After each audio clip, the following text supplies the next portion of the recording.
Let's get this bad boy started. Welcome to the Positive Sports Podcast. I'll be your host this afternoon, Ed Montana.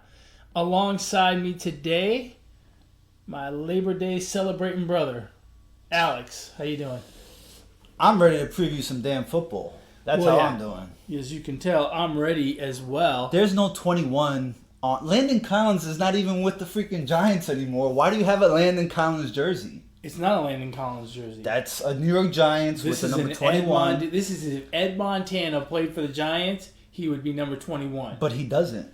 But if he did, he would wear number 21. I don't think I would ever wear my own jersey with my own name, like on a professional team. Which name Little League, yeah, professional team. Which name would you put on it? No, I wouldn't put any name on it. I would put fucking Eli Manning or something like that. No. I mean, I don't look. My name is Montana. Wait, you're a fan of yourself? No, see, but, you no. Here's the thing. My name is Montana. Why would I wear a jersey with someone else's name on it? Why would you wear a jersey with your own name on it? Because I'm me. Yeah, but that's not the intention of the jersey. Like people that tattoo their names, they don't tattoo someone else's name. Wait a second. Would you go to a game with that jersey? I have. See, I wouldn't do that. That's the guy that I throw peanuts at. That's the guy that kicks your ass when you throw peanuts at him. No. Fuck you up. Hey, look. But I don't wear, my last name's Montana. Why would I wear a jersey that has the name Manning on it? Or anything I'm else? a fan of the team and a player, so I'm gonna wear. Yeah, I'm me gonna too. wear there. But you're not. You're not a player. Oh, yes, I am. You're a player hater. No. I'm far from a player hater. I'm a player. All right, so let's get into this podcast. Our second annual Positive Sports Football Preview. That's right. So that's what we're going to talk about today. The NFL season kicks off this Thursday night. Packers-Bears to start the season, which I think is kind of silly. I kind of like it. We don't have to see the Super Bowl champs again. Whoever the champ was last year. We should. Why? Because I think it's kind of nice that you get the champ there to start the season. You know, we just saw them. Exactly. It's kind of a nice bookend, right? You start off with the champs. Now, if you had like the Jaguars against the Titans, then yeah. But I mean, the Bears and the Packers is a good way to start. I'm not disparaging it. I agree. I think it's a good way to start the season. But I think a better way is to have the defending champion there. So we're gonna give you guys our football MVPs, AFC champs, NFC champs, Super Bowl champs. This is just our opinions, our predictions. Don't shoot us. Don't send us dirty messages. Well, not dirty, but insulting us if we talk bad about your teams. This is just our opinions, man, and we're just gonna have a little bit of fun with it. Now, they shouldn't say anything to you about your opinions because they don't matter. They're gonna be wrong. Me, on the other hand, if I'm telling them the truth about what's going to happen, I can understand why they get upset, and I may catch some heat for telling them the exact truth about their team.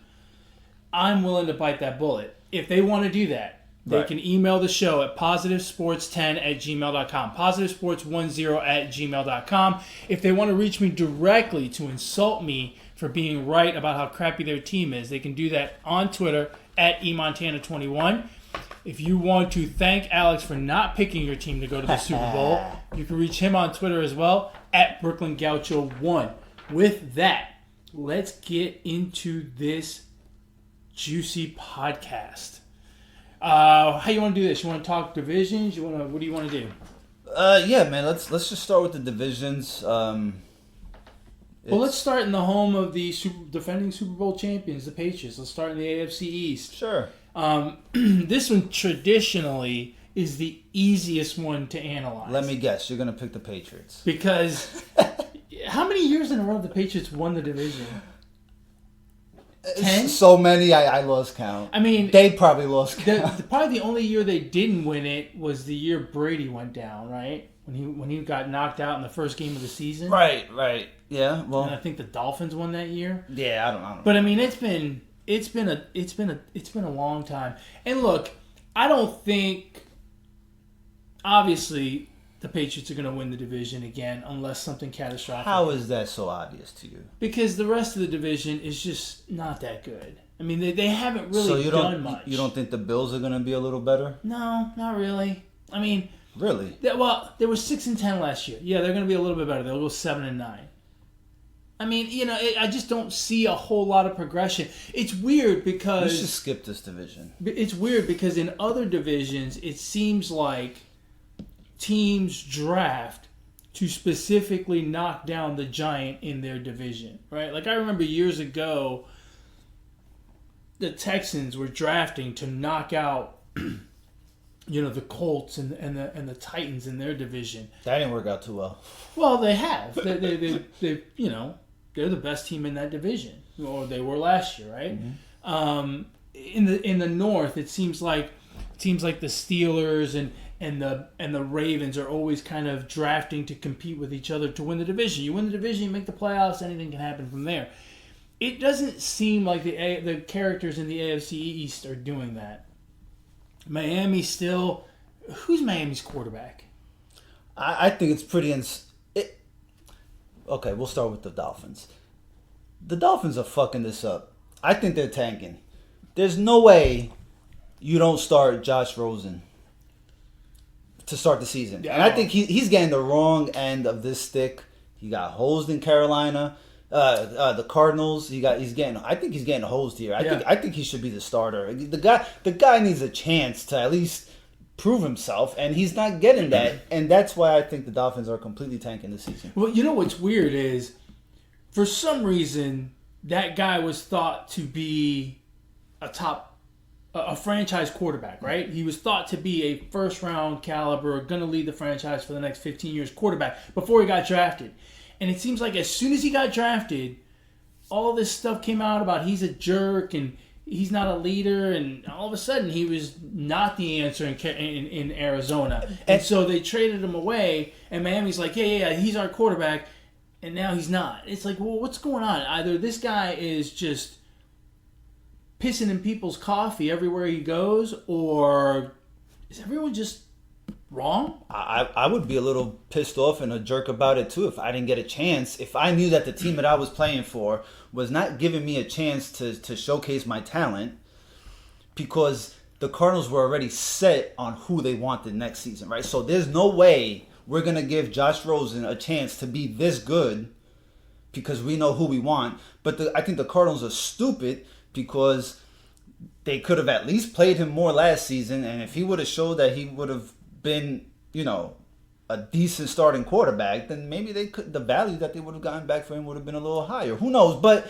either way, I don't think Josh Rosen is I think eventually he'll start for the Dolphins, but I think he should be the week 1 starter. So yeah, I'm with you. I don't know what the Dolphins are doing. Other than that, the Dolphins are one of the 2 teams that I think will be at the bottom in that division. I think the Jets are not going to be much better than they were last season, and I don't trust the Jets much. That's what keeps happening in that division. So last year the Dolphins were 7-9, the Bills 6-10, the Jets 4-12.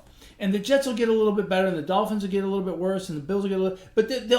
But they stay in that 4 to 7 win range, right, or 4 to 8 wins. But no one seems to kind of break out of that path. What do you think about Le'Veon Bell with the Jets? Do you think it's going to be, a marriage made in heaven, or is the honeymoon going to be over by week 6?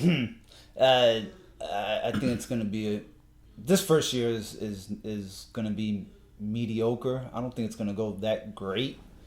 I have a theory about... And here goes Alex. Second-year quarterbacks don't tend to do well. They just don't. Right. And actually, it's not even a theory. It's really, if you look at the past, they just don't. For some reason, they don't. I don't know what it is. Okay, but so Darnold, I can see really taking. He wasn't that great last year. And Bell not playing in the preseason, not getting adjusted to the offensive line, to taking a couple snaps and seeing, kind of get a picture of what to expect, and vice versa, what the offensive line, what to expect from Bell as they're blocking for him. I think that was a misjudgment by the coaching staff to not have him play, not urge him to play. You know what I mean? The only entertaining part about the Jets is going to be the post-game press conferences to watch old googly eyes. Oh, Adam Gaze? Yeah. Yeah, seriously. Yeah, I don't see much for the Jets either. I just don't know what these teams are doing. I don't understand how you can face the model organization, not just of your division, but really of the league for the last twice a year, every year, and you see them for the last 10, 15 years, however long it's been, and none of them get a clue? None of them? No. Really? You would think at least one would get a clue. I feel like we can move on to the AFC North after this, but the AFC North is a good example. I feel like the Ravens and the Steelers feed off of each other. They see what the other one's doing, and they keep raising the bar, right? Which is why neither one of them's been completely dominant, as opposed to the AFC East, where New England has set the bar, and the other fools are just not catching on. Yeah. Right. Anyway. So I'll give a bold. I like bold predictions. I'll give a bold prediction for the AFC East. I think the Bills will come in second in that division, and they make the playoffs. I'm big on second-year quarterbacks having a letdown season. I think Josh Allen is the real deal. Isn't he a second-year quarterback? He is. You just contradicted yourself. I know, but I think he's the real deal. He's the exception to your rule. Yes, for this season. Okay, that is a bold prediction. I Yes. predict that the AFC East will be a snooze fest by about Halloween. All right, By the time Halloween rolls around, it's gonna be over. we can turn that one off and move on down the road. Going to the AFC North, this one's going to be really interesting. I think this is the division that everyone's going to look at, and it's going to be the one that people talk about. Obviously, the preseason activity by the Browns has made them the center point of the division. No. I mean, people have talked about the Browns nonstop. Super Bowl Browns. Whatever. They have them going to the Super Bowl. Yeah, whatever, right? But the Browns have been the talk of preseason. Yeah. Or of the offseason, I should say. With the trade for Beckham and just Baker Mayfield being Baker Mayfield and just on and on and on. It's going to be really interesting. I don't even know where to begin. I guess we should start with the Browns. What do you expect? I expect much of the same. I don't expect playoffs.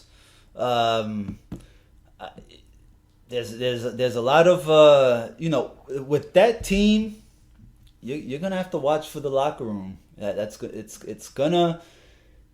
going to take a toll on some of these players. The way Baker Mayfield is, Odell. I think they have too many different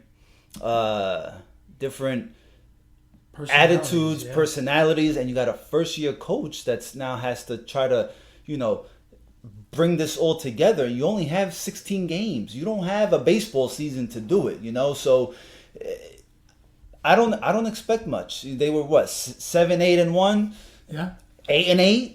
8-8 is it's an improvement. It's an improvement, but that's about it. I don't expect much from them, to be honest with you. I really don't. I expect a little bit more than that. I expect them to be in the playoff picture. I don't know that they're going to make the playoffs, but part of my problem with them, or part of the reason why I expect an improvement from them, I can't see the Ravens and the Steelers being as good as they were last year. I expect a little bit of a step back from them. The Ravens have Lamar Jackson, who's now in his second year, right, taking the reins. I worry about him as a running quarterback getting hurt. That's my big concern there. And then the Steelers, the Steelers lost Antonio Brown. They didn't have Le'Veon Bell last year, but their running game, Connor was good, but they still struggled a little bit to run the football. Defensively, that defense is getting a little bit older. I just wonder, they were 9-6-1 last year. Can they take that next step, go 10-6, 11-5? I don't know. I don't think so. I almost see them going backwards to 8-8. So, with the Ravens and the Steelers kind of not running away with things, I can see the Browns being a part of the conversation to win the division. And look, the Bengals are not good, so there's a couple of freebies there for all the teams. I think this is going to be super competitive, and because of the Browns being the media darling through the offseason, I think we're going to talk about them nonstop. This will be the most watched division in football this year. Yeah, I mean the amount of hype around the Browns is really ridiculous. If you look back 2 years ago when the Jaguars, everybody was like, "Oh man, the Jaguars, the Jaguars were gonna suck. They were the worst team." What happened? They made the AFC Championship game. Then the following year, last year, oh man, the Jaguars, they're gonna be back in it. They're gonna be so good. Their defense is so good. They bombed. So all the hype around the Browns is really fascinating to me, and I think they're gonna fall short. The Ravens and the Steelers are better teams, better managed. I think they have the better players, and I think the Ravens are gonna win that division again. They really bulked up their running game with Mark Ingram. I think that was a huge pickup for them. They're going to run the rock a lot, which I think is going to allow Lamar Jackson to not have to throw as much, not have to run as much. So he will be healthy, like you mentioned. I think that's a big concern for the Ravens. They got to keep that guy upright. But that's my big fear with the Ravens. But I think they addressed that by saying, okay, we're gonna run the ball so much this year. They went and got Mark Ingram. They have other running backs that can run the ball, and I think that allows Harbaugh to take pressure off and draw up some different plays that doesn't allow Lamar Jackson to have to scramble. Of course, they have to block for him, but I expect the Ravens to win that division again. And Pittsburgh, I think Pittsburgh will make the playoffs. They have a good enough team, I believe, and the AFC doesn't have a lot of good teams, in my opinion, and I think that'll allow them to sneak in as a wild card. Interesting. I'm going to go ahead and pick the Ravens to win the division as well, but I don't think there's a second playoff team coming out of that division. I think the second playoff teams will come out of the other two divisions that we haven't mentioned yet. But let's go ahead and move on. Let's go to the AFC South. Dirty South. Huh? The Dirty South. Why's it got to be dirty? I don't know. Don't ask me. I didn't come up with that. Okay. The AFC South. The Texans won last year with a record of 11-5. The Colts were in second at 10-6. They made the wild card. The Titans at 9-7, and the Jaguars at 5-11. If Andrew Luck had retired earlier, if Andrew Luck had retired a month earlier, and the Texans had made all those trades a month earlier, this might be the division we're talking about more so than the AFC North, because there's been some huge movement here at the very end of the preseason, which you don't normally see, with Andrew Luck retiring for the Colts and the injuries to the Texans and the subsequent trades for the Texans. Man, I'm confused. And look. That makes two of us. And look, Tennessee's not bad, but they could go south real fast. And Jacksonville now has a quarterback with some serious pedigree to him. I mean, he's a guy who knows how to win. He's a good quarterback. I don't think he's the world's greatest quarterback, but he's better than what they had before, right? He's a Super Bowl champion. Right. Look, he beat Tom Brady. He led his team to a Super Bowl, and not only that, if Leonard Fournette is healthy, then you've got a considerable weapon in the running game as well, all backed by a very good defense. So Jacksonville, they were 5-11 last year. The wheels totally came off. It could be a completely different story this year for that team. What do you make of this division right now? You got a coin? I can flip a coin and we can four-sided coin? Yeah, four-sided coin. I mean, I don't know. I mean, I'll start off with the Texans because, I mean, look, we live in Houston. We watch a lot of Texans football. I like to follow them. I think I was gonna say I think they have a good team. I don't think they have a very good team right now. I think they really messed this up by trading Clowney. Can't knock them on Lamar Miller. Unfortunately, he got hurt. You trade Clowney, you get back no offensive lineman until you make a trade with the Dolphins for Tunzel, but you don't know how that guy's going to turn out. He might be smoking a joint right now and be due for a freaking drug test, and and he'll fail that and get suspended. If he stays on the field, I think that's a good deal for the Texans. Yeah, but I mean, you just don't know, man. I mean, you got to protect Watson. You got to protect Watson, and I think the Texans failed to do that, to address that issue. And now they're just playing a running back by committee type of deal. Well, they got the guy. Who's that guy? Duke Johnson. Yeah, but pretty good. Whatever. It's Duke Johnson. I mean, he's not Todd Gurley, but he's serviceable. Right, but when you have a chance to go out there and get maybe a Melvin Gordon, a Shady McCoy, which could still happen because it could. Melvin Gordon and the Chargers are not getting along. Not at all. They're not on the same page. And I think it starts at the top, man. They got no GM right now. Bill O'Brien is on, is making the calls, I guess. I don't know. One minute he says he wants to keep Clowney, then he trades him. I don't know what's going on. I think they're really messing this up. They have, hands down, I think the best wide receiver in the game. A really good quarterback. I'm pretty disappointed in the moves that they've made. I don't know who's going to win this division. I really don't. It is a little bit worrisome with the Texans. The Clowney situation, they didn't. Clowney's a frontline guy, and by frontline I mean one of the top players on his team. You should have gotten something back for that. They got very little, and they're still on the hook for half of his signing bonus or whatever. So here, a quick little. Clowney and Mack were drafted in the same class. Mm-hmm. Clowney was drafted first. Mm-hmm. Mack was drafted 4th or 5th. Mm-hmm. My memory's not too good. It's 4th or 5th in the first round. It's amazing what the Raiders got back for Mack. Yeah. And it's amazing what the Texans got back for Clowney. Right? For a number 1 pick. Well, I mean, to be fair, when the Raiders made the deal for Mack, when they traded away Mack, there was still all this potential and hope for Mack and how good he was going to be. I don't think there's that same love affair with Clowney for some reason. But not sure why. But he's a number. I mean, this is a number 1 pick. Yeah, no. I don't disagree with you. I'm just saying I think that's part of the reason why there was less value. And the other thing too is I think the Texans got hosed when Lamar Miller went down. Everyone kind of said, okay, well, now we can pull back on the Clowney. We don't have to give them as much because they're going to be a little bit desperate to make that move. And I think a lot of the offers dried up a little bit or got watered down, let's say, when Lamar Miller went down. And here's the other thing. Injuries have killed this team over the last couple of years. They'd be better. They would have had better seasons had they not had the injuries they've had. Deshaun Watson absolutely has to stay upright all year.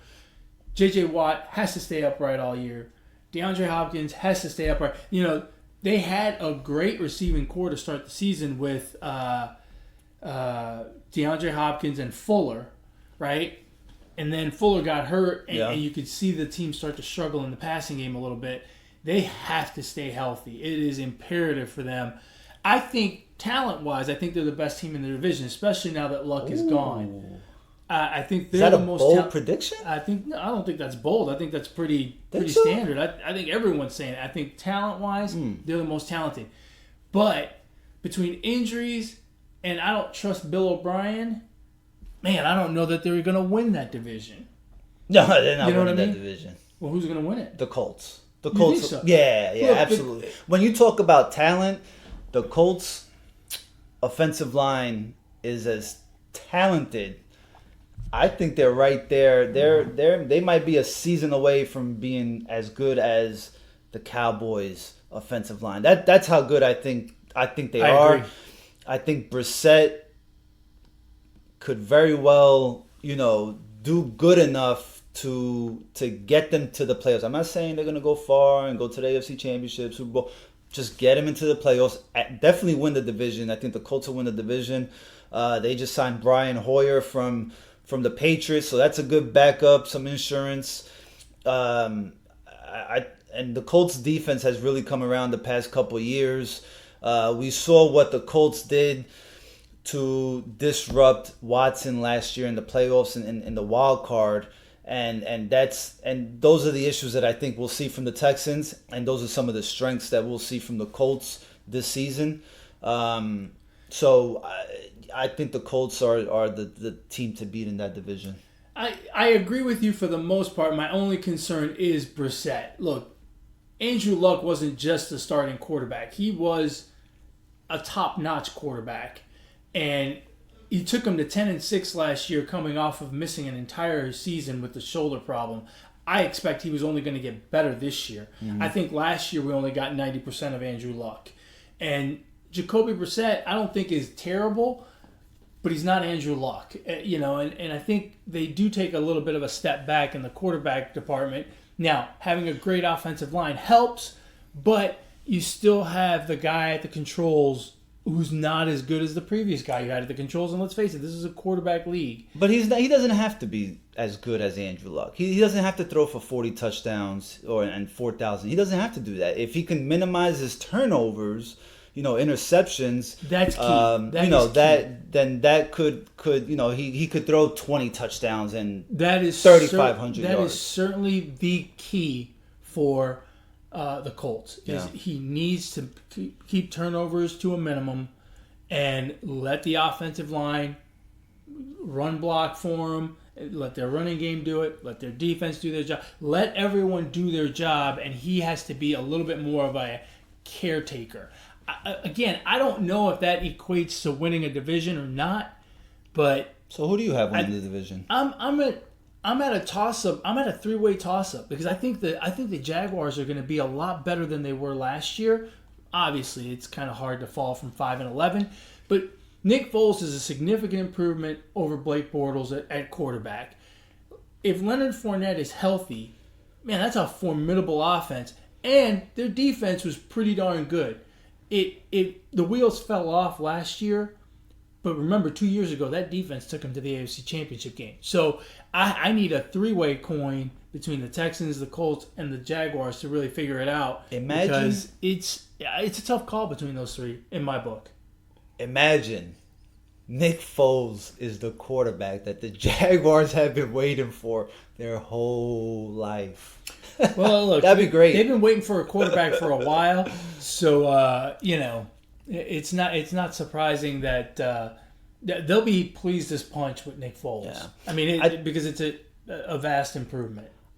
Yeah, the Titans are going to be the last in that division. I think the Jaguars make a significant improvement, and I'm not saying they'll go from 5-11 to 11-5, but if they go 8-8, I think that's good enough to finish second in that division.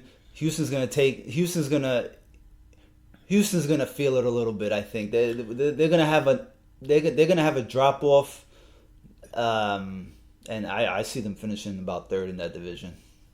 I think the Jaguars will be better than 8-8. Yeah, really. Especially if Fournette stays healthy. Yeah. I think they'll be fighting for the top of that division. He looks like he's in shape, which is a plus. That's going to be the best, and I think we'll get a wild card out of this division because those three teams I think will drift towards the top, and Tennessee I think is. I feel like Tennessee is at that point where they're just about to fall apart. Yeah, it's not good there. I think once they signed Tannehill, they're gonna have a it could be a quarterback carousel. You know, they're gonna.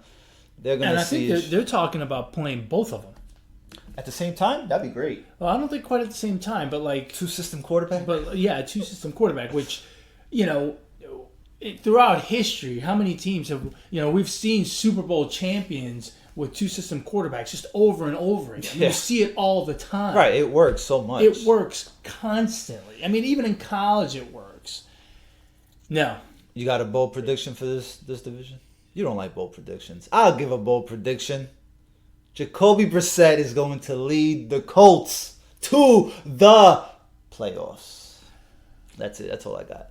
I didn't give one for the North. What was the North again? Who's in the North? I forget. I'm bad with this. Baltimore, Pittsburgh, Cleveland, and Oh, your bowl. Hey, how about why don't you do the same bowl prediction from last year? what was it? Oh, the Bengals are going to win like I 14 can't. games. I can't repeat. Didn't you say the Bengals were going to go 16-0 last year? Or something No, like that? no. But I did say they were They going were to going to win the Super Bowl. I did say they were going to make the 19-0. playoffs. They were going to win it all. I did say they were going to make the playoffs. The Browns finished 7-8-1.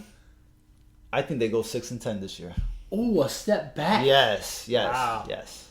Anyway, moving on. The AFC West. I like this division. I'm really excited about this division. I think this is going to be fun to watch I as think well. I think so. I've said that like 3 times now. You have so you're really into this football I'm ready season. for football season, I guess. You know, we got a ton of college football over the weekend, and so I think I'm right. in football mode now all of a sudden. So last I year, love football. Kansas City won the AFC West with a record of 12-4.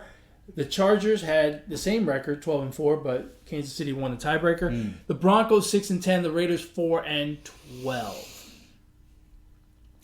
I don't, now that I look at it, We can take away the Raiders. we can take away the Broncos too. No sir. I think this is The Broncos will be an all right team this year. And when I say all right, I mean 8-8 tops. You know what? That may be enough to sneak in there. No, that's not absolutely. 8-8's not going to get you in the playoffs. Broncos fans, listen. Bro, you don't give none of these teams a chance. That's boring. Nobody wants to hear you say, "Oh, the Patriots are going to win it all." Nobody wants to hear that shit. Do they want to hear the truth or not? Shit. You gotta tell them the truth. Now, look, the Broncos made I think getting that defensive coordinator from the Bears, Vic, which I think is a cool name, by the way, Vic Fangio. That is a fucking cool ass name. Fangio. It really is. It's almost saying like Fangio. Like, thank you.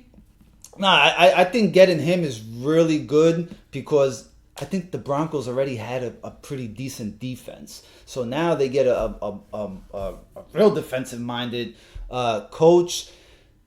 Flacco at quarterback doesn't have to be Super Bowl Flacco. He can just be average. He's got a decent run game with Lindsey and I forget the other guy, but I think the Broncos would be better than what people think, and giving them a chance. I'm not saying they're gonna make the playoffs, or maybe I am, but I'm not saying they're gonna go deep into the playoffs. But I like what the Broncos have done this offseason, and I think picking up a head coach like that is huge. I think the Broncos. I just don't.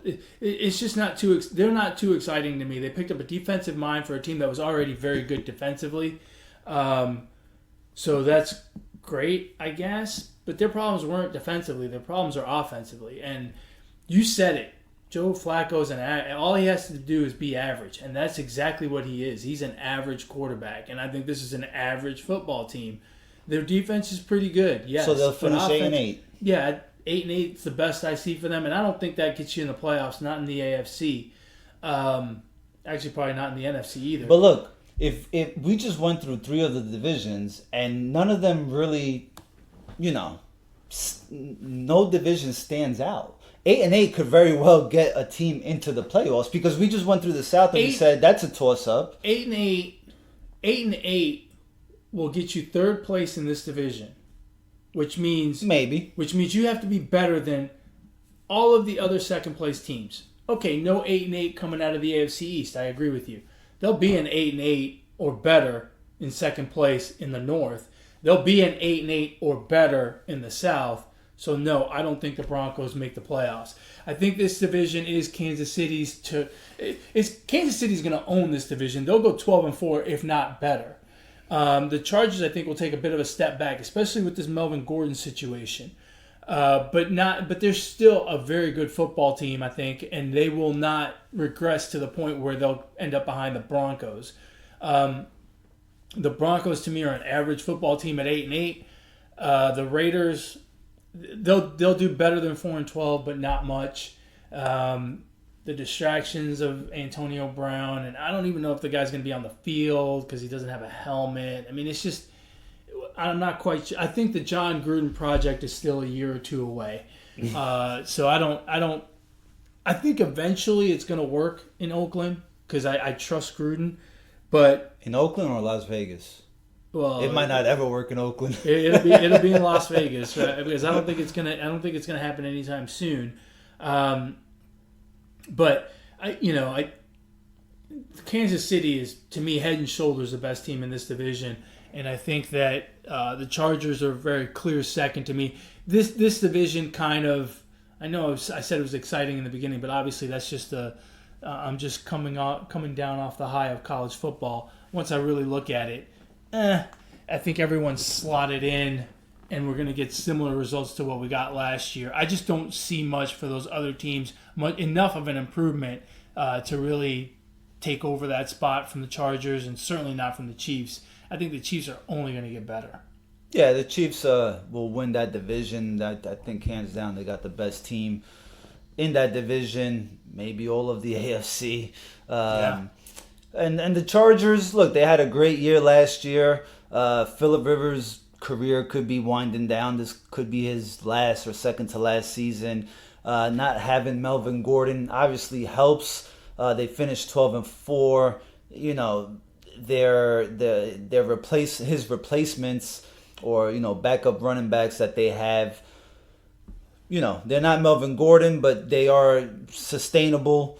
There's no way. I don't see them winning 12 games again. So I really see them taking a step back, and then this could very well be one of the teams that doesn't make the playoffs this season, that made the playoffs last year.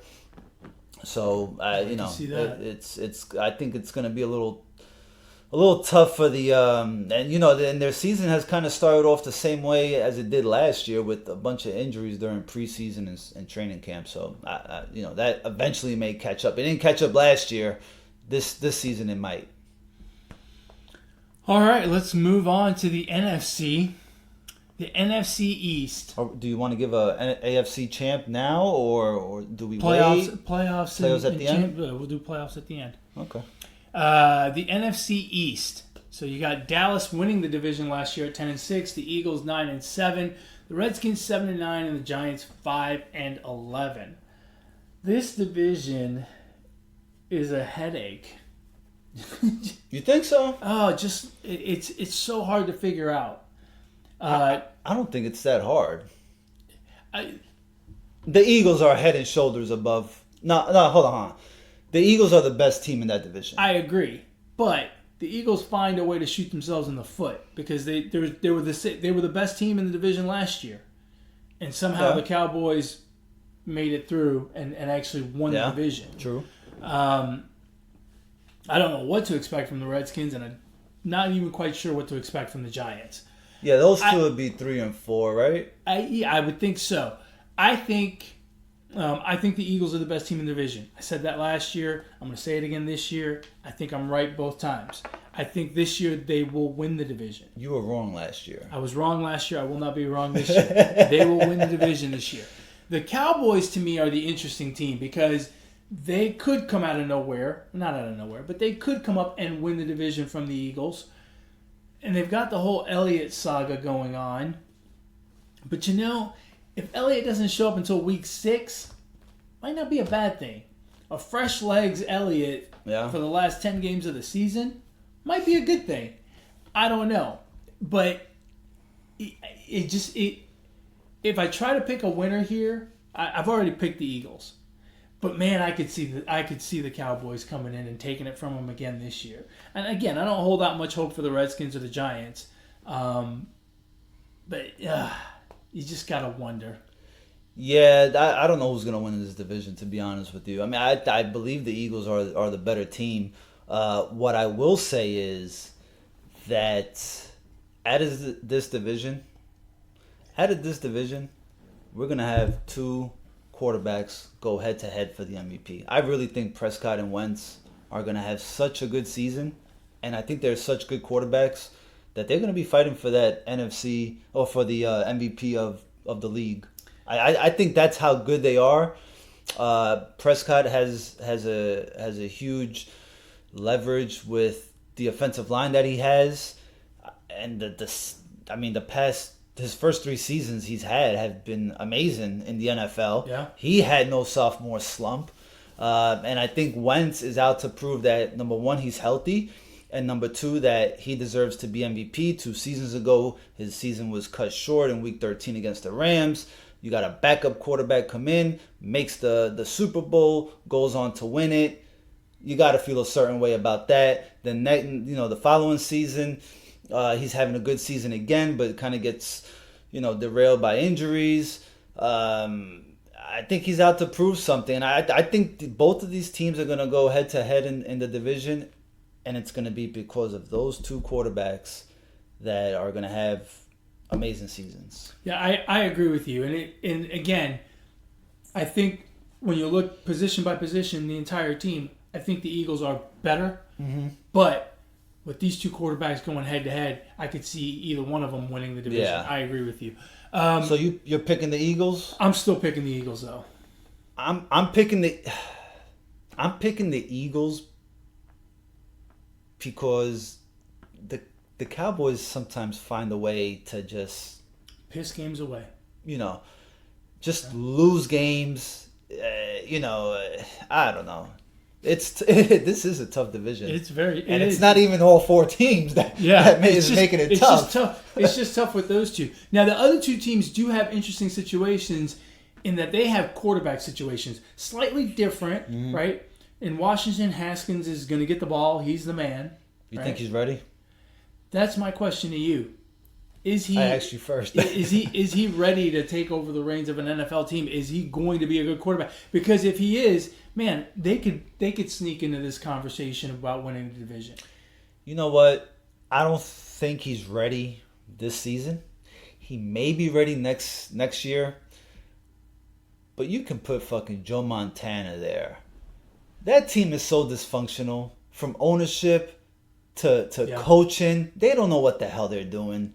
I mean, Gruden is not a good coach. He's just not a good coach. Snyder's not a good owner. He's not managing. I just don't think this is well put together. They don't have an offensive line, so I really hope they don't put Haskins to play, because Trent Williams is still holding out. They could get Haskins killed. Yeah. So I don't think he's ready this season. I don't think the team is ready to compete for the division, to compete for Haskins. The team's not ready. Yeah, I agree with you. And as far as the Giants, and with the Giants, we've got a different type of quarterback situation. Eli Manning is still there. He's the quarterback. He's going to be the game 1 starter, but obviously not the future. The future is Jones.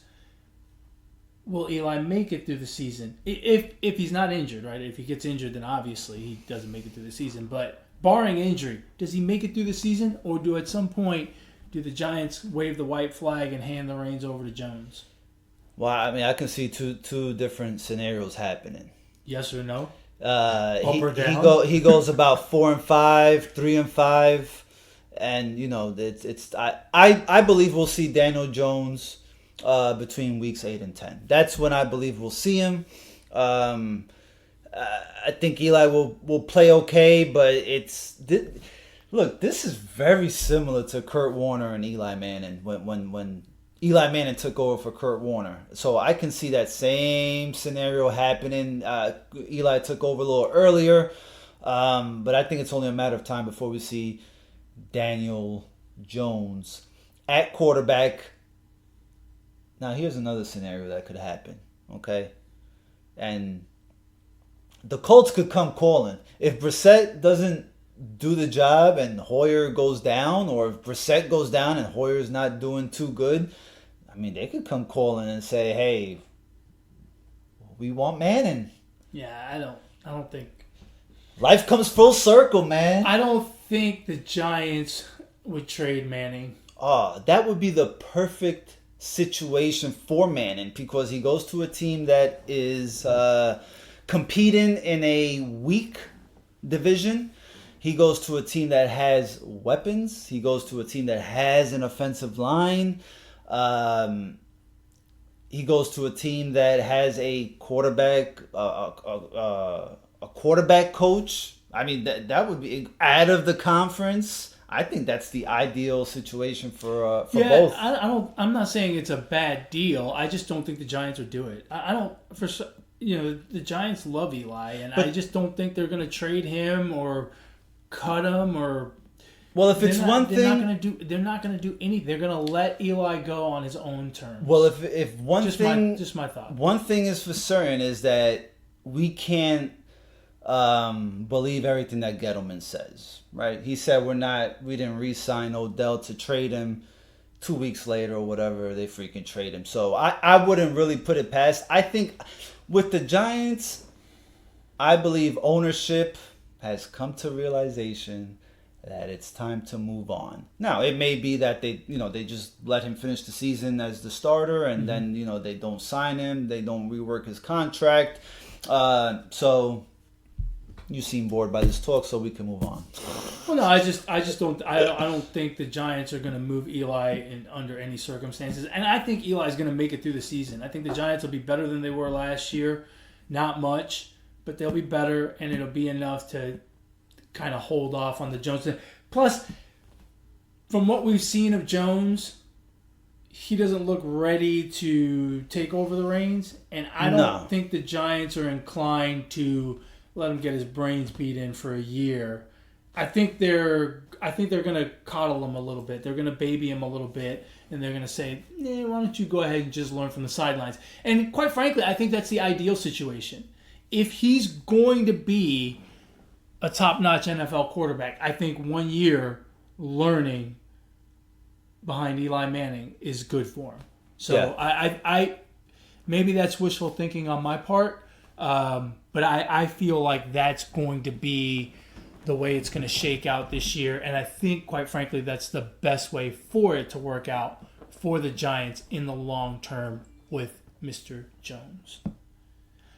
Moving on to the NFC North. Last year won by the Chicago Bears at 12-4. Minnesota came in second, 8-7-1. The Packers 6-9-1, and the Lions dead last at 6-10.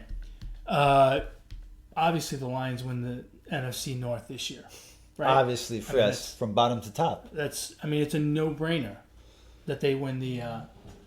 There's another team that doesn't seem to get a hang of what's going on. The other three teams have their moments, right? They seem to be competing with each other and moving up, and sometimes they take a step back or injuries or whatever. The Lions don't ever seem to make it out of the cellar. No. And I think they're going to stay there again this year. Yeah, very well could. I don't think the Bears go 12-4 again or better than that. I can see them taking a step back. Everybody's on the Mitchell Trubisky train. Everyone's calling for him to be MVP. Like his odds for MVP is insane. I wouldn't think of him. I think he's going to be a good quarterback at the end when it's all said and done. Mm-hmm. I think he's a good quarterback right now. I just don't know if he's MVP caliber. Yeah, I don't think he's MVP caliber either. Is he the MVP in that division? Right? If you look at the other quarterbacks? Well, of course he's not the MVP in that division. That division has Aaron Rodgers, who's the greatest quarterback to have ever played football. That's right. So, he's not even the best quarterback in that division. He could be this year, but I just don't. I don't know what all the hype is on him. The Bears still have a good defense, though. Their defense is going to take them a long way. They're not going to get their doors blown off, and so long as Trubisky doesn't make a mess of a game, they're going to be A-okay in every single game. The Vikings, I expect a little bit of a bounce back from them. Their defensive prowess is still pretty darn good. I don't expect much from the Packers. I expect them to be better. I think all this talk about Aaron Rodgers is ready to show everyone that he's the greatest quarterback ever, and ESPN is on the Aaron Rodgers train. Well, they've been on the Aaron Rodgers train forever. And this year, it's, when he's great, well, he's great and he's going to keep being great. When he's bad, well, he's going to bounce back from being bad to being great. Like, he's just going to be great. That's the prediction every year. And I don't see it. That team has not made very many adjustments. And quite frankly, I think a quarterback like him, quote unquote, running the show, we saw how that went last year. And it didn't go well. Yeah. And I don't think it's going to go well this year with LaFleur or whatever his name is. LaFleur. I think that's the most interesting part right there for the Packers is how is that going to mesh? I think they make a better soap opera than they do football team this year. I mean, what were they? 6-9-1? I don't see much from the Packers. And it's a shame because I really think Aaron Rodgers is great. I think he's really that good. He really is. He's a great quarterback. I don't even know that I put him in a great category. He's one of the top 5 quarterbacks in the league. Healthy? Yeah. When healthy. Yeah. Healthy is. But he's got to stay healthy. That's another thing, too. He's not a young guy. Yeah? You got to stay healthy. I don't, man, they may make it to 8-8, but I don't even think they're going to go 8-8. I like the Vikings in this division. I really like the Vikings. Kirk Cousins had like the most quietest 4,300 yards, 40 touchdowns. Yeah. I mean, I don't think he threw 40 touchdowns. He threw like 30 something. But he had like the quietest, best number seasons I've ever did not hear of. Yeah. And he's got weapons around him. He's got a good duo at wide receivers with Diggs and Thielen. Pretty decent running game. I think their offensive line is going to. Yeah, I think their offensive line will be the the big question mark for him, and the defense. But I can see them winning that division. And the other thing to remember is defensively they're pretty good. They were decimated by injuries last year. The injury bug hit them pretty hard last year. So I expect them to be better than 8-7-1, which is another reason why I don't think the Packers are going to break through. I don't think the Bears will go 12-4 again, but they're not going to drop down to 8-8. They're going to be in the mix. It's going to be a 2-horse race between the Bears and the Vikings. I'm giving a slight edge to the Vikings, but I could see either one of those teams winning, and I don't see and the other one's going to make the wild card, in my opinion. So, and I don't see any room really for the Packers to break through there, considering their situation. And obviously, the Lions aren't going to break through because the Lions are the Lions. That's what happens. See, it's gonna suck to be a fan of the Lions. The Lions are fucking cursed. Okay, you don't give Barry Sanders his money, you don't give Megatron his money, but you give fucking Matthew Stafford a lifetime contract to be quarterback and be average and never lead you to a freaking playoff win. Very well done, Detroit Lions. Very well done. Yeah, that pretty much sums it up. I mean, you think about it, they had one of the greatest running backs ever. They had one of the best receivers ever. And both of those guys walked away in the prime of their career, said, you know what, nah. Walked away. That tells you how much an organization saps the fun out of football. And then you go get this knucklehead that puts a pencil behind his ear for every game that he coaches. He's going to get lead poisoning. Yeah, seriously. He better hope that's a number 2 pencil. Number 2 pencils hold up better. All right, let's move on. The NFC South won last year by the New Orleans Saints at 13-3. The Atlanta Falcons and Carolina Panthers at 7-9, and then the Tampa Bay Buccaneers at 5-11. The New Orleans Saints were one of 3 teams to put up 500 points last year, and quite frankly, I think they're going to do it again. To me, the Saints are just about must-watch TV. I mean, watching that offense play is it's amazing. And I keep thinking maybe this is the year that Drew Brees runs out of gas, but he hasn't, and he continues to play at an extremely high level.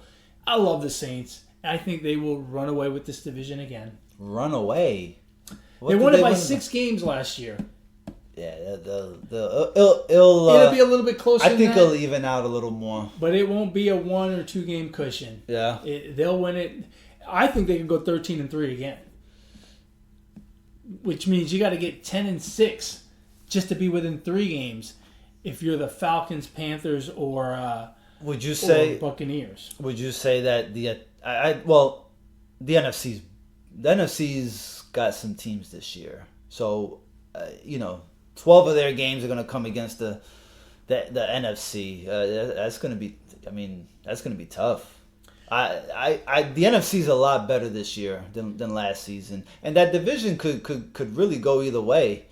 Who do you think's going to beat the Saints in that division? No, I think the Falcons could have a good season. The Falcons are just a couple seasons away from a Super Bowl. The Panthers are not that bad. I think it all hinges on Cam Newton, obviously. Tampa Bay's improved, but they are not. They're not going to be competing for the division. And let's remember that the NFC South has a knack for not having repeat champs. That's true. And I will say this about the Saints: they probably have the most open playbook of all time. Because Sean Payton, it seems like they just make up plays during games, and the teams don't know how to prepare for it. They run a really good offensive system. But the interesting thing with the Saints is going to be, do they have the hangover of that blown call? Oh my God! I thought we were never going to talk about that. It's gonna be on their minds. It's gonna be on their minds. It's gonna be on their mind. They're gonna be looking for every call, every game, and it's gonna fucking distract them from the actual game. Watch. They're gonna criticize the referees more than ever. I think they've already forgotten about that call. You think so? Yeah, look, it's over. It's done with. A younger team, a less mature team than that, maybe. But these guys are. You've got true veteran leadership. And I don't think they're going to worry much about that. You were talking about their schedule. They play the Texans, Rams, Seahawks, Cowboys, Buccaneers, Jaguars. So they're playing the AFC South, right? That means Texans, Indianapolis. That's 3 wins out of there. Titans and Jaguars, right? They play the Texans at home, which they've always played them well at home. And they play the Colts at home. So they have to go to Tennessee and to Jacksonville, which I think are the 2 weaker teams of the 4. And the 2 tough teams come to them. So the schedule kind of works out nicely in that cross-conference thing. Right. And then outside of their division, the Rams and the Seahawks and the Cowboys, which that's games. tough. That's tough. The Bears... The tough. Cardinals, not tough. The division, and the Niners. That's not. No. Yeah, they play all of the AFC West and NFC West and the division. Well, which is always tough. I didn't mention the division. Which is always tough. Well, yeah, kind of. They went 4-2 in their division last year. They're probably going to go 4-2 again this year in their division. Their division. The thing with them is they are incredibly tough at home. Yeah. So it's struggle city for Atlanta, Carolina, and Tampa to go to New Orleans. Well, they had a playoff home game last year and they lost it. Right? Then that was at home. Mm-hmm. That was at home, and they lost it. Yeah. So. But that was also against the Rams. So. But they were winning it. Yeah. But and Drew Brees threw an interception late in the game. But it was against a team that, and we'll talk about them here in a second. They went to the Super Bowl last year. Yeah. They're and by the way, they weren't like just some upstart that went to the Super Bowl. They were 13-3 as well last year. So it's a tough road to hoe. Again, going into that dome in New Orleans, they play. It seems like their offense is more explosive at home. It's a track meet in there. If Cam Newton was healthy, if I knew he was going to be healthy for all 16 games, I would say the Panthers win that division.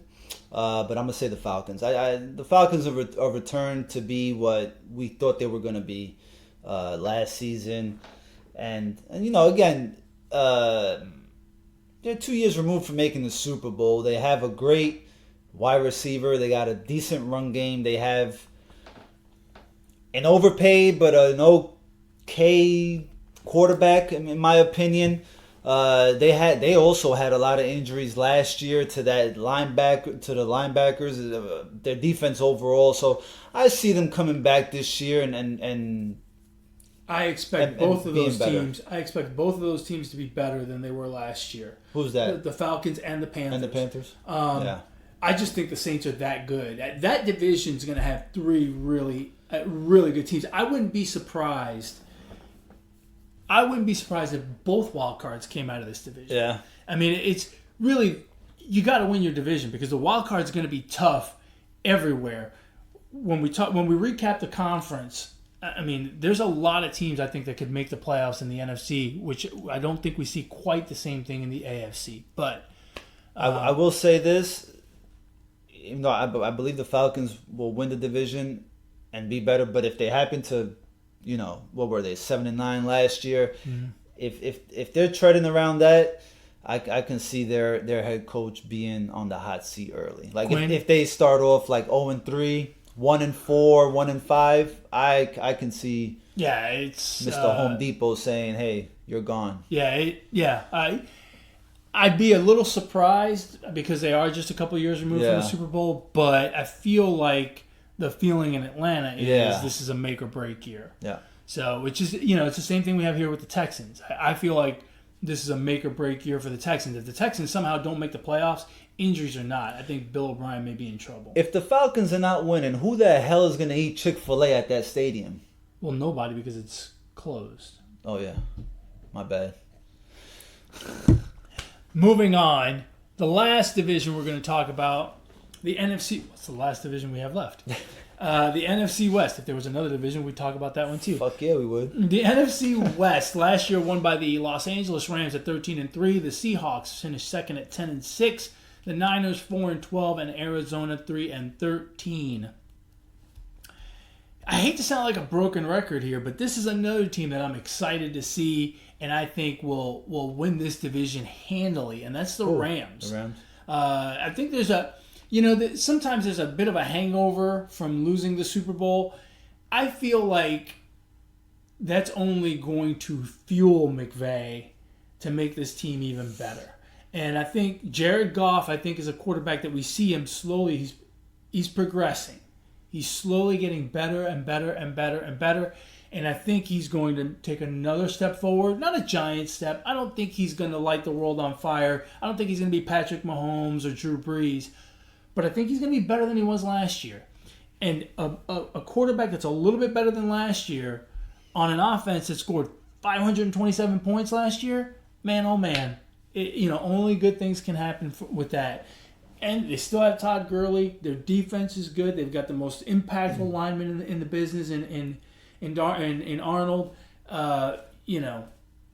This team's got all the ingredients to not just win this division, but make a deep run. Yeah, you mentioned Gurley.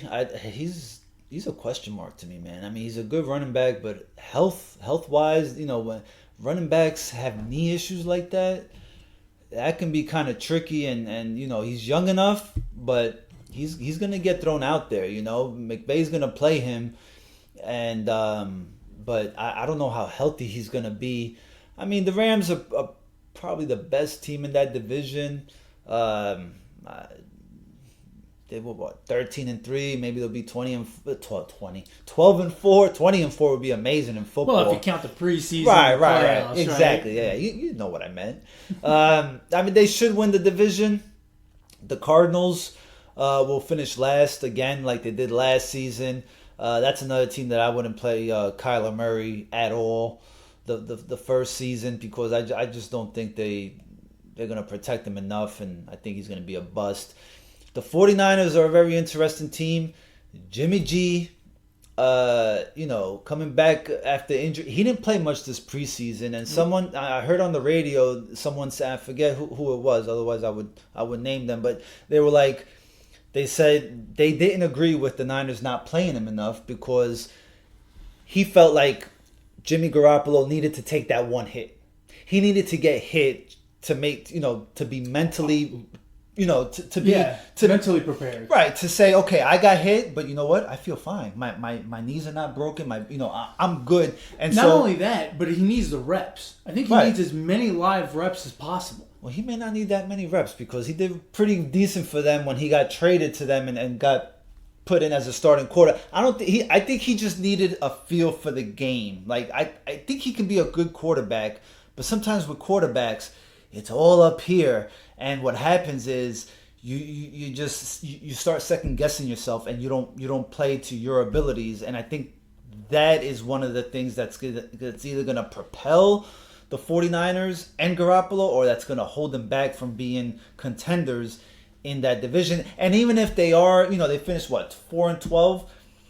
How much better could they be? They still have issues at running back. McKinnon is not healthy. He's going to be out again. Bosa, I think, is hurt on the defensive end. So how much better are they going to be? I don't see playoffs this season for them, unfortunately. They'll probably finish third again. So, even if they do improve, the improvement's not going to be enough to say, this is a team that could sneak into the wild card. I do see some improvement for the 49ers. My problem is with the type of knee injury that Garoppolo had. It's a pretty devastating injury.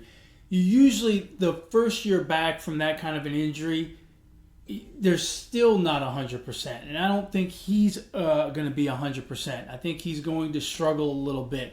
I think you'll see some improvement. And by the end of the season, I think you'll start to see the Garoppolo that we're going to see going forward. But it's going to take 3/4 of the season. So we're going to see it in the last 4 games of the season, I feel like. And that's why for the Niners, 6-10 is just about all I can hope for them.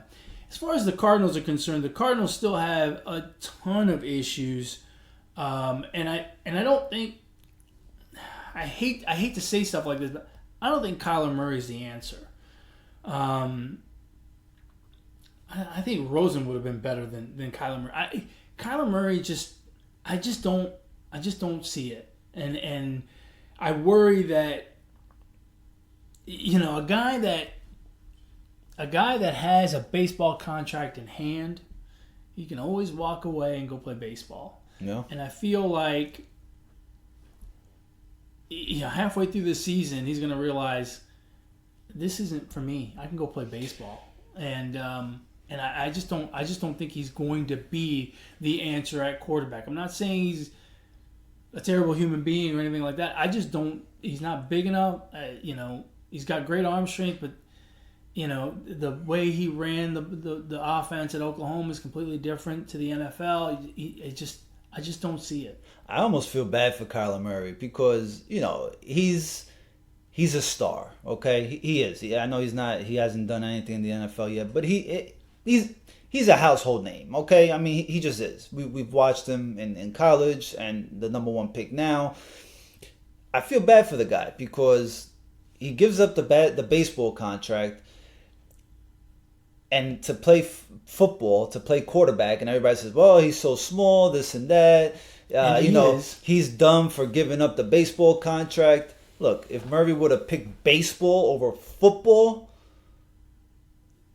the media would have found something to say about the kid, why he's not good enough to play baseball, why he should have picked football instead. He's really like in a no-win situation. And on top of that, I just don't think he's going to be that good. So you got to imagine that this kid is here. He hears all this stuff. I mean, he may not read it. Someone probably tells him. It's news. It's media. People talk about it. I'm sure he listens to this stuff or he's heard it somewhere along the lines. I feel bad for him. It's like whatever move he makes, it's not a good move. Hopefully it works out for him. I just, unfortunately, I don't think he's going to be a good enough quarterback. The Seahawks are the only team we haven't talked about. Obviously, they've made the news this week with Clowney. That's a big move for them, man. I like the way their defense is set up. They could be bringing that Legion of Boom back. They could very well be. Which is why I think that they're going to give the Rams some tough games. We'll get the pleasure of seeing them play twice this year. Yeah. And I think that the Seahawks will very clearly be the number 2 team in this division. And with the rest of the division being so weak, I think they're going to amass enough wins to possibly make the playoffs. They went 10-6 last year. I can see them doing the same thing again. I don't think they're good enough to topple the Rams at the top, but they're going to give them a run for their money. Certainly in head-to-head competition, those are going to be some good football games to watch, but they're very clearly the second team in this division in my book. Very clear. Think so? Yeah. I'm high on the Rams. I'm high on the Rams and the Saints again. Both. Yeah. I just think they're Could be fabulous football teams. All right, you want to talk about playoffs? Who makes the playoffs and who doesn't? We could do that, or just what? Go straight to a conference champ. Yeah, just pick your two teams that are going to play for the AFC and NFC championship game. So I'm going to do it. I'm going to go through and pick who I think is going to make the playoffs, because then I need to see it in my head. Go ahead. New England makes the playoffs. Okay. The Ravens make the playoffs. I'll write it down because I know you're old. Yes, and the Chiefs make the playoffs, and then this is where it gets tough, right? I don't think we're going to get a wild card from the East or the North. Mm-hmm. The wild cards are going to come from the South and the West. I think it'll be the Chargers in one spot, and then the AFC Who wins? South. Who wins the AFC South? Right? I don't know. I'm gonna go with my heart here a little bit. Okay. I want the Texans to win the division. We live here. I like it that when they're good. I'm gonna say they make it. Okay. I'm gonna say Jacksonville gets the other wild card. Nice. Okay. So from there, you've got.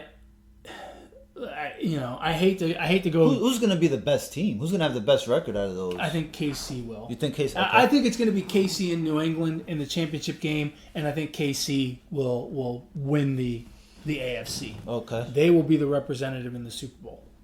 Okay. What you got for? What do you have for the AFC? So you think so you don't have the Chargers. Chargers. Okay. I have the Chargers making the playoffs. Do you? Yeah. Oh yeah, you do. So the Colts. So you're changing out the Colts. Colts made it last year. Do I have the other same teams from last year? I don't know who your teams were for last year. No. Who made it last year? This is who made it last year. Yeah, last year. Not your picks. Yeah. Okay. I'm going to be real crazy and take the Colts out and put the Jaguars in. Okay. God, that's what a waste.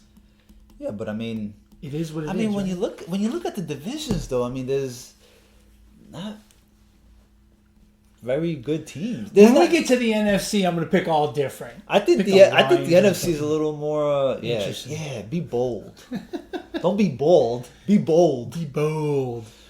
What do you got for the AFC? Man. I got New England winning the division. The East. I think the Bills sneak in there and make the wild card. In the North, I got Baltimore, and I feel like I'm leaving a team out. Hold on. Okay, Baltimore. I'm questioning the Steelers. Questioning the Steelers. That's right. In the South, I'm pretty sold on the Colts. I'm sold on the Colts just because, just the other teams just don't strike any fear in me. Okay, I can buy that. KC will win the West.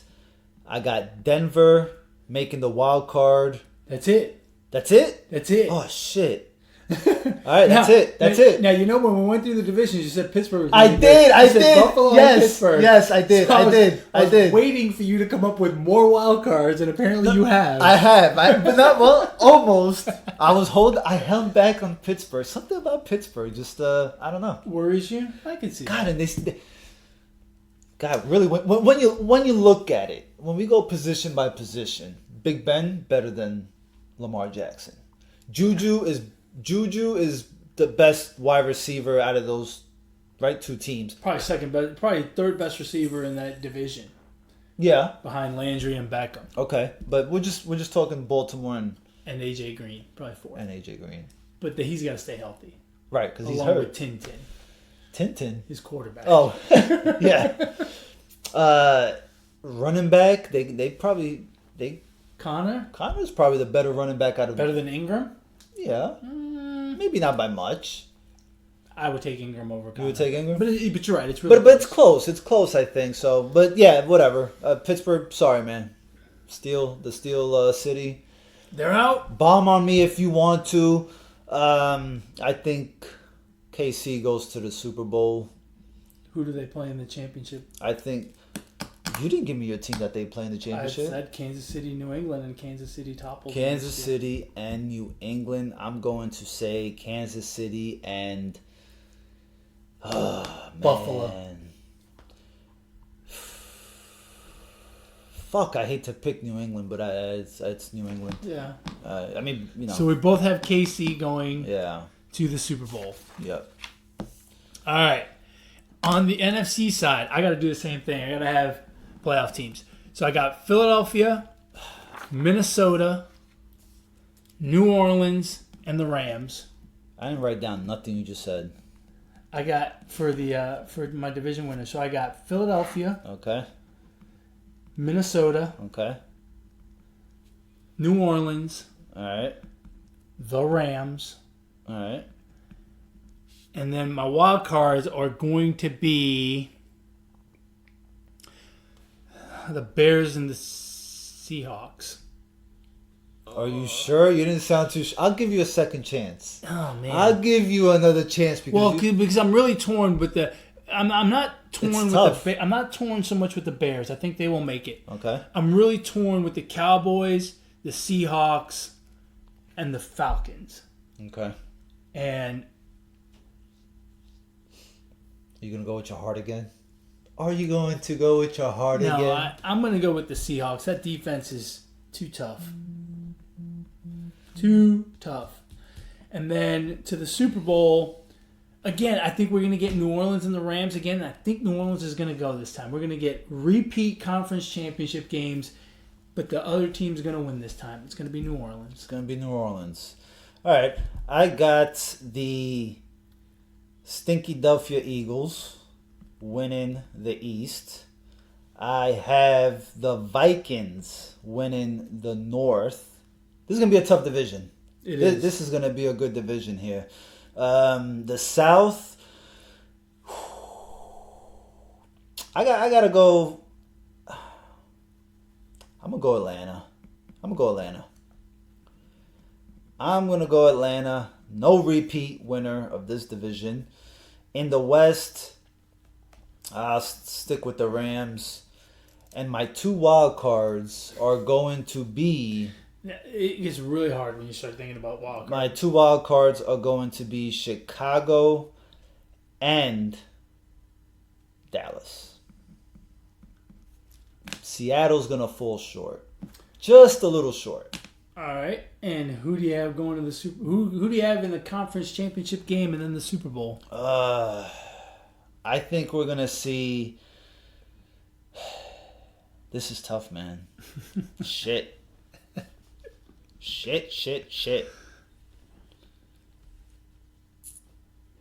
I gotta eliminate the Bears automatically because they don't have a kicking game. The doink doink. The doink doink. The double doink. How much time we got left on this podcast? I need some more time here. Shit. You don't get more time. This is hard, man. We've been through every division. This is hard. You had all podcasts long to figure this out in your head while you were talking about nothing. Man, I'm going to go with the Eagles and the Bears in the NFC Championship game. Okay. And who goes to the Super Bowl? I'm going to go Philly. I think the Eagles make it to the Super Bowl. The Eagles are talented, man. The Eagles I'm are gonna go with the Eagles. pretty darn talented. Who'd you pick again? Oh, New the Orleans. Saints. The Aints. All right. And then Super Bowl champ. I'm gonna go Chiefs. I'm gonna go Chiefs. I think at the end of the day, Andy Reid is a good person. I think Andy Reid is a good coach.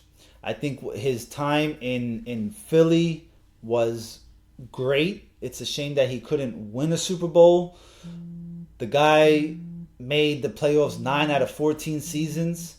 He's made 4 playoff appearances, 4 out of 5 seasons with the Chiefs so far. That's consistency. He brings out the best of his team. He's got a good quarterback. This is the best team he's ever had, I think. Even with the Eagles, this is the best team he's had. I think it's time for him to make the Super Bowl and go out there and win it. And having a good quarterback like Patrick Mahomes really helps. Bringing back Shady McCoy. I'm not saying he's gonna be a 2,000-yard rusher, but I think having that familiarity. Yeah, that word. Is gonna help the offense out even more. So I think that the Chiefs are gonna be the best team in the NFL. Chiefs over Eagles. Funny that you're picking Andy Reid to beat his old team. Yeah, I'm gonna go with the Saints. I think the Chiefs are the best team in football, pound for pound, position by position. But the best team doesn't always win. Sometimes it takes a special kind of leader to dethrone the best team in the league. And I think Drew Brees is that. And that's probably as much with my heart as it is with my head. I hope you're not putting any money on this. Why? Because you never, ever bet with your heart.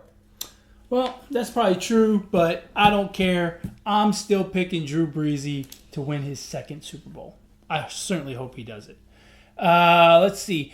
The NFL, with only 4 teams in each division, it's not uncommon for a team to go from worst to first. Yeah. So, last year, the 8 teams that were worst were the New York Jets, Cincinnati Bengals, Jacksonville Jaguars, Oakland Raiders, New York Giants, Detroit Lions, Tampa Bay Buccaneers, and the Arizona Cardinals. Which one of those 8 teams do you think has the best shot of going from worst to first? I'll answer that. You really have to look at the other teams in that division. Like, the Jets have no chance of going from first to worst. The Bengals have no chance of going from worst to first. They have a small chance. They have a smidge of a better chance than the Jets. If I play the lotto right now, I have a chance. Yeah. It ain't happening. The Raiders don't have a chance to win that division. The Giants don't. The Lions don't. The Giants have a smidge of a chance. The Buccaneers don't. The Jaguars are really the only team that I can see going. Because again, you have to take into consideration the other teams in that. I think you're right. I would agree with you. The Jaguars are by far, of those 8 teams, by far the one that's got the best chance of making it from worst to first. But I would give the Bengals a small chance. Mm-hmm. Because, again, if Lamar Jackson goes down, play the if game. Well, but think about it, right? You look at you're right. You got to look at the competition, right? Yeah. Lamar Jackson goes down, the Ravens are in trouble. Big Ben goes down, which he's getting up in years. Pittsburgh's in trouble. And Pittsburgh's in trouble anyway. Yeah. Cleveland could be completely dysfunctional. The Bengals could sneak in there, right? If they manage to stay healthy and everything falls right for them, it could happen, right? A small chance, right? You look at the Giants. Washington, not great. The Cowboys, you never know.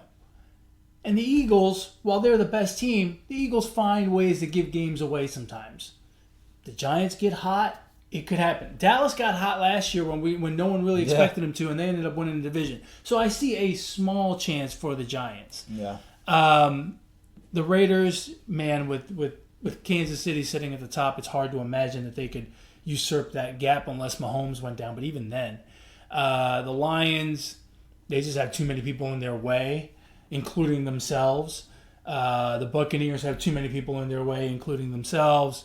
The Cardinals are a reclamation project. The Jets have too many things in their way. So, I think that one's a pretty easy one, Jacksonville. Yeah. But I could see some scenario, probably a little more so with the Giants than with the Bengals. But, some small chance. Yeah, it could be. You never know. Football, sports in general, right, is it's funny sometimes how it works because, like you said earlier, the best team doesn't always win. The best player doesn't always ride off in the sunset. And, that's the beauty that sports gives us fans is that they keep us in tune. And football just happens to be king. It just is. When it comes in terms of unpredictableness, yeah, football by far. Yeah. I mean, of the major sports, football right, by far. Yeah, just so much parity, and I guess it's because it's got the no salary cap system. Because it has a salary cap. They've system, got the most stringent salary cap system, and this is the other thing: 55 guys. It's the biggest roster. Right. So you got to get more people rowing in the same direction. Right. To make it happen. Whereas in basketball, you only need 12. Baseball, you only need 25. Yeah. Only. It's still, Now, there's been a lot of talk about the NFL and locking out. Locking out again? Yeah, by 2021. And we'll worry about that when it gets here. And so I find it kind of hand in hand how you have a lot more players holding out for contracts. And it's kind of curious to think, are these players, do they know something coming down the pipeline? Does the union know something that is saying, hey, man, go out there, get your money now, hold out if you have to, play hardball with these owners. Let's take their power out of their hands and place it back into the players' hands and hold out. Get your money now because it's coming.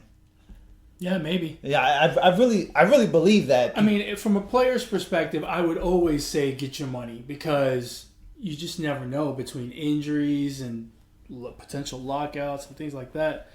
I would always say get your money in football more than in any other sport. Yeah, I mean, just thinking how we're just seeing so many holdouts. I mean, players are not fulfilling their contracts, and they're just looking to get paid now, which if you sign a contract, you should play out the contract. Hey, we had an interesting situation, now that we've talked about all the obvious stuff. We had an interesting situation a week ago, 2 weeks ago. Carly Lloyd was hanging out at Eagles camp, started kicking some field goals, and of course the video went viral of her kicking that 55-yarder. You think we'll ever see the day where we see a female kicker in the NFL? I hope not. Why? I hope not. I just don't agree with co-ed sports, not at the professional level, high school level. I'm not for it. So, no, I hope we don't. Man, if she can kick 55-yard field goals, the Bears should be breaking down that gender barrier. Lickety-split. They did. The Bears? The Bears signed her. Carly Lloyd? Didn't they sign a female kicker? I don't think so. Dude. I think you've lost your marbles. Are you sure? No. Hold on. Am I wrong on this? I think so. You've lost your mind. Are you sure? So you're not in favor of it, but do you think we'll ever see it? Do you think we'll see it in the next 10 years? We'll go back to this podcast 10 years from now and see if you were... Oh, dude, I could have sworn I thought... We'll pat you on the back if you were right. We'll crucify you if you were wrong. No, I don't think we'll ever in 2029. For no. the 2029, before the 2029 season, will we see a female kicker in the NFL? No. No? Maybe, like you like to say, there's a little chance in preseason, but they won't make the roster. In preseason, maybe. But I mean, if you have Carly Lloyd making 55-yarders... Look, man. Professional athletes have issues right now keeping their hands on themselves. Sexual allegations. No. Plus, I wouldn't want my daughter to be in a locker room full of freaking sausages and taking showers. No, I don't think it should be allowed. I don't think it should be allowed during high school, at the high school level, pee wee level, I'm just not with it. Don't get me wrong. More power to her if she can make a preseason team or something. That's great what she's doing, but no, keep it away from the sport. Here's the thing. I think of a case like this, Carly Lloyd. Carly Lloyd is hitting the tail end of her soccer career. Mm-hmm. But she's hitting the tail end of her soccer career because she doesn't quite have the speed for a 90-minute game. Okay. But she still has the power to go out and kick a ball 5 or 6 times a game. So I can see a woman like Carly Lloyd, who's 30, I guess, I don't know, transitioning over to the NFL. And I think if you can kick the field goals, take her. Sign her. I bet you Bears fans would sign her in a heartbeat. I bet you not. I don't know that we'll ever see it. I don't know that we'll see it in the next 10 years, but I would like to. Could you imagine? If she's the best kicker available, why not? Okay, she's the best kicker available. They have no. If this chick plays in a playoff game and blows the game, misses a field goal, does a double doink, man, fuck no. I'll be pissed off. Well, yeah. If it's your team, of course you'd be pissed off. Who's your NFL MVP? Do they do MVP by conference? No, I think they do it just for the NFL. For the NFL, yeah. They do like NFC and AFC offensive and defensive player of the year, but MVP is just. Oh, I'm gonna go. I mean, MVP is gonna be it's gonna come down to Mahomes and Breeze because those guys are gonna put up some freaking ridiculous numbers. All right, so who would win out of those two? I'm gonna go Drew Brees just because I love Drew Brees. Drew Brees. I got a bromance going with. See, I think it's gonna come down to the two I mentioned earlier between Prescott and Wentz. I think they're gonna put on a show for us this year. And since I have the Eagles going to the Super Bowl, I gotta pick Wentz. I gotta pick Wentz on this one, unfortunately. But I got them losing, so that makes me happy. Over under on how many coaches get fired on Black Monday, the day after the season ends. No coaches get fired. Everyone comes back and live in a happy world. So your over under is half a coach. I'm gonna say 4 coaches get fired. I say 8. Wow, that's a lot. Yeah, that's a lot. I feel like this is one of those years where there's going to be people that are going to be just. People expect more from their team than they think. So, like, for example, the Texans.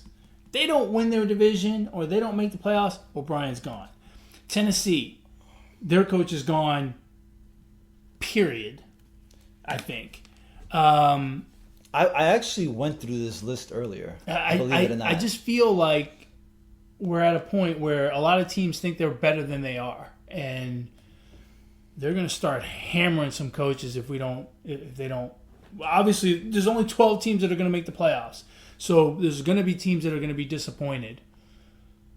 You know, the Redskins. Oh, yeah. The Falcons, if they don't make the playoffs. Yeah. Heck, the Panthers, if they don't make the playoffs. Here, right? Arizona, Cliff Kingsbury. He's not going anywhere. No, he's not. Falcons, Dan Quinn, possibility. Right. Ravens, John Harbaugh. Not going anywhere. Bills, Sean McDermott. He's not going anywhere. If they tank, maybe. Panthers, Ron Rivera. Maybe. Not going anywhere. If they have a hard time. Again, Alex, Carolina is a perfect example. Carolina thinks they're a playoff team ready to make a serious run. And if they don't, who's gonna get fired? Well, Cam Newton's not gonna get fired. Well, no, because he's probably not playing. If they have a bad season, it's gonna be because Cam Newton is not playing, and therefore they're not gonna look. Rivera. If that's the reason they have a bad season, yes. But if it's a bunch of no-name guys, and by no name I mean everyone but the quarterback is hurt. Well, they're going to blame it on the coach. If it's their 2 main linebackers and their safety and a couple offensive linemen, right? If those guys are hurt, those guys that we really don't know the names of, those guys that don't show up on the marquee, if it's those guys, then Ron Rivera takes the fall. That's the way that works. Ron Rivera, 1 Super Bowl appearance. No, I'm not saying he deserves Hold it. on, I'm hold saying on. this is the way it works. 2 Coach of the Years, 4 playoff berths. I mean, he's 71-56 in 8 seasons with the Panthers. 8 seasons. I don't think he goes anywhere. Bears, Matt Nagy, nowhere. Not Bengals, Zach Taylor, nowhere. He's brand new. Kitchens with the Browns, nowhere. Garrett has a lifetime contract with the Cowboys. He's not going anywhere. Broncos with Fangio, nowhere. Lions with Patricia, maybe. Because they don't like him. Yeah, no, I don't think they do. I don't think anyone likes that guy. I don't know why. I mean, New England got rid of him. That's a sign. Don't sign him. So what are we up to? 4? Go back to the We'll top. Quinn. So we said Kingsbury, no. Quinn, maybe. McDermott, maybe. Rivera, maybe. Now, Ed is saying all this. I'm not. He says 8. He says 8 coaches. This is how I get to 8. I'm a little more liberal with the firing squad. So if you're down to 4 with 4 teams left, whoever they are. It's in alphabetical order. The Seahawks, gone. Fire that dude. Okay, so we're at 3. Okay. Nagy, you said? No. Taylor, no. Kitchens, no. Garrett, no. Fangio. Garrett, maybe. You think it's time? Well, I mean, it's Garrett's possible. been there since. He's got a winning record. Believe it or not. No, I believe it. Wow. Okay, so that's 4, but that's let's call it 3.5. Okay, Fangio. No. Patricia. Maybe. Packers and Matt LaFleur. No, he's brand new. Texans and Bill O'Brien. Absolutely. Colts and Frank Reich. No. Jaguars and Doug Marrone. He's been there for 2 seasons. If they made the playoffs once. Yeah, so he had the good run and then the bad run. If that team continues to slide on a bad run, I could see him being gone. Chiefs and the Kool-Aid guy. 6. No. Andy Reid. Chargers and Anthony Lynn. I mean, they'd have to absolutely tank. Yeah. So I'm going to say no on that. Okay. Rams and McVay. No. Dolphins and Flores. No, he's new. Vikings and Mike Zimmer. Again, have to absolutely tank. Patriots and Belichick. That's a definite. He's on the hot seat. That's a definite going nowhere. Yeah. New Orleans and Sean Payton. Nope. Now, does it count if he retires at the end of the season? It depends. If I'm at 7, then yes. If I'm at 8, I don't care. Giants and Pat Shurmur. No. Jets and Adam Gase. Can't get rid of the googly eyes. Only if he kills somebody because he looks like a serial killer. Raiders and John Gruden. No. 10-year contract. He ain't going nowhere. Yeah, he ain't going nowhere. Eagles and Doug Peterson. No, they love him. Steelers and Mike Tomlin. No, he's not. Are you confident about that? Seriously, are you confident about that? I'm confident on that one.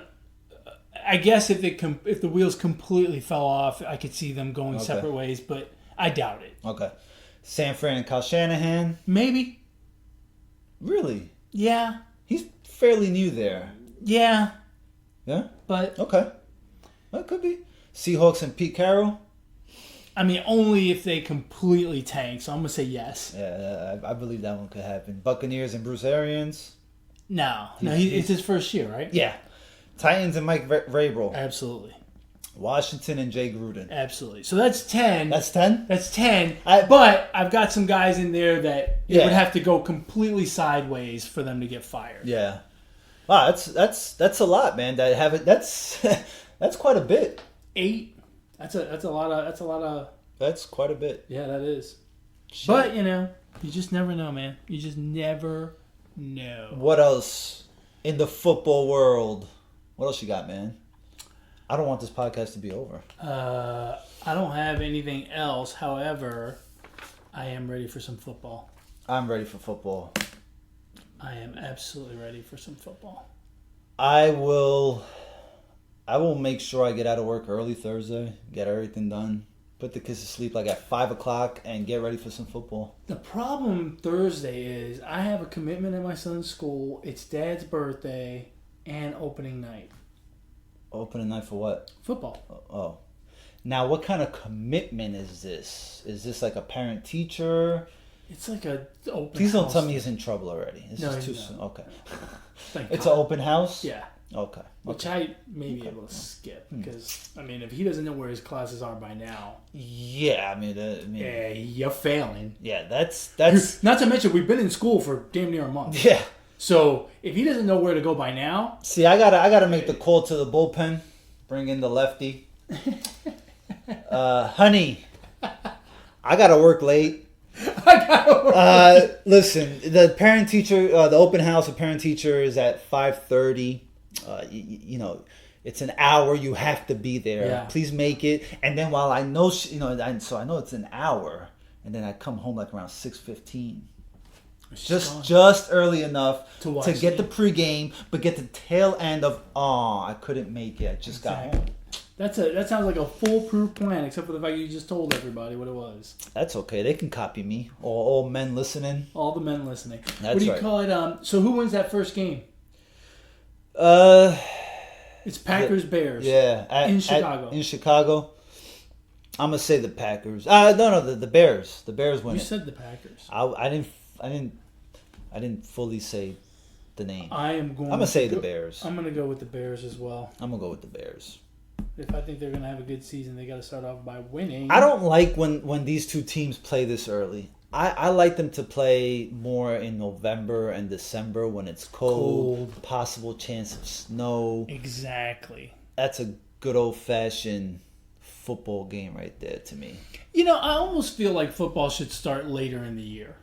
Because, like, these early games in September, like, if you have to go to Miami, it's freaking hot.